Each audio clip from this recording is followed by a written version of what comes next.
ഇന്നത്തെ റെസിപ്പി കുറുക്ക് കാളനാണ്. തയ്യാറാക്കുന്നത് എങ്ങനെയെന്ന് നോക്കാം. ഞാനിവിടെ കുറുക്ക് കാളനായിട്ട് എടുത്തിരിക്കുന്നത് ഇളവൻ്റെ കഷ്ണങ്ങളാണ്. നിങ്ങൾക്ക് വേണമെങ്കിൽ ഇതിന് പകരമായിട്ട് വെള്ളരി ഉപയോഗിക്കാവുന്നതാണ്.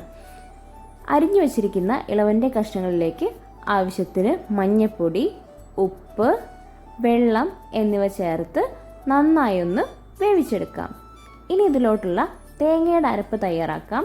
അരമുറി തേങ്ങയിലോട്ട് അല്പം നല്ല ജീരകം, മഞ്ഞൾപ്പൊടി, പച്ചമുളക് എരിവിനനുസരിച്ചായിരിക്കണം കേട്ടോ. ഇനി ഒരു ചെറിയ കഷ്ണം വെളുത്തുള്ളി കൂടെ നമുക്ക് ചേർത്ത് കൊടുക്കാം. അപ്പോൾ നമ്മുടെ ഇളവൻ്റെ കഷ്ണങ്ങളൊക്കെ നന്നായി വെന്ത് വന്നിട്ടുണ്ട്. ഇനി തേങ്ങയുടെ അരപ്പ് നമുക്ക് ഇതിലോട്ട് ഒഴിച്ചു കൊടുക്കാം. തേങ്ങയുടെ അരപ്പ് ഞാനവിടെ നല്ല കട്ടിയായിട്ടാണ് കേട്ടോ അരച്ചെടുത്തിരിക്കുന്നത്. തേങ്ങയുടെ അരപ്പ് ഒഴിച്ചതിന് ശേഷം നമുക്കിതൊന്ന് നന്നായിട്ട് കുറുക്കിയെടുക്കാം. ഇനി അല്പം കട്ടത്തൈര് അല്ലെങ്കിൽ നാടൻ തൈര് ഇതിലോട്ട് ഒഴിച്ചു കൊടുക്കാം.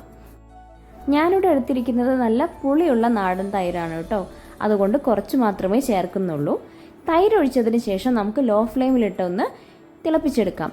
ഓവർ തിളയ്ക്കാൻ പാടില്ല.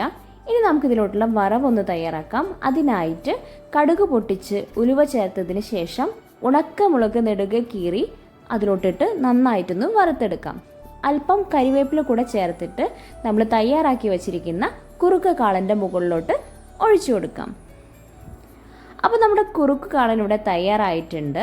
വളരെ സിമ്പിളായിട്ടുള്ളൊരു റെസിപ്പിയാണ് കേട്ടോ കുറുക്ക് കാളൻ.